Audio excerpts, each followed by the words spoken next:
জিয়া রহমানের স্ত্রী বেগম খালেদা জিয়া প্রধানমন্ত্রী কি করলেন 1991 সালে? খেয়াল আছে? আমার চাচাদের তো নিশ্চয়ই খেয়াল থাকবার কথা।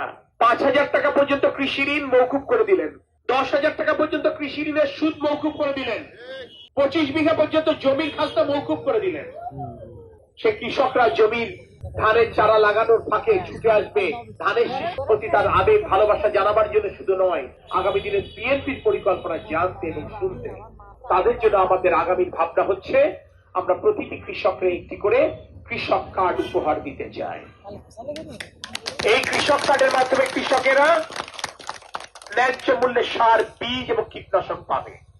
এখন করে কি, ডিলারেরা সরকারি ভর্তুকি সার বাইরে বিক্রি করে দেয়, আপনাকে আমাকে বেশি দামে কিনতে হয়। বেশি দামে কিনলে কি হবে? ফসলের ব্যয় বাড়বে না উৎপাদন ব্যয়? উৎপাদন ব্যয় যদি বাড়ে আপনি ফসল বিক্রি করে লাভ করতে পারবেন? লাভ করতে পারবেন না, আপনি ক্ষতিগ্রস্ত হবেন। তাই আমরা কৃষক কার্ড দেব, যেই কার্ড দেখে আপনি ডিলারের কাছ থেকে ন্যায্য মূল্যে সার, বীজ, কীটনাশক পাবেন। আপনি বলবেন কিভাবে পাবো? এই কার্ডে লেখা থাকবে আপনি 1 বিঘা জমিতে চাষ করেন নাকি 5 বিঘা জমিতে চাষ করেন। আপনি যদি 1 বিঘা জমিতে চাষ করেন আপনার এক ধরনের চাহিদা, আপনি যদি 5 বিঘা জমিতে চাষ করেন আপনার আরেক ধরনের চাহিদা। অর্থাৎ চাহিদা অনুযায়ী, প্রয়োজন অনুযায়ী আপনাকে সার, বীজ, কীটনাশক দেওয়া হবে। পকেটে টাকার বান্ডিল থাকলে আর তদবির করে কিন্তু আপনি অতিরিক্ত সার, বীজ, কীটনাশক আপনি নিতে পারবেন না। এই নিশ্চয়তা দেবে আপনাকে কৃষক কার্ড।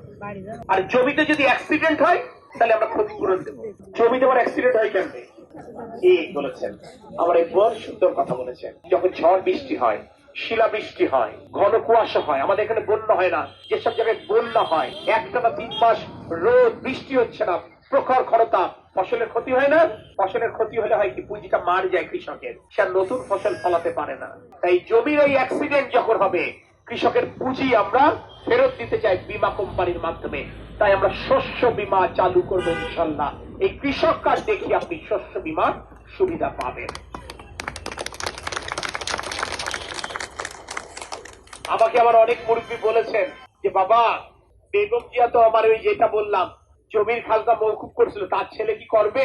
আমি বললাম চাচা আমাকে দোয়া করেন যেন আমি আপনার হয়ে কথা বলতে পারি তারেক রহমানের কাছে, যেন উনি আমার কথাটা শুনতে পারেন। সেই সুযোগ আল্লাহ পাক আমাকেও দেন, উনাকেও দেন।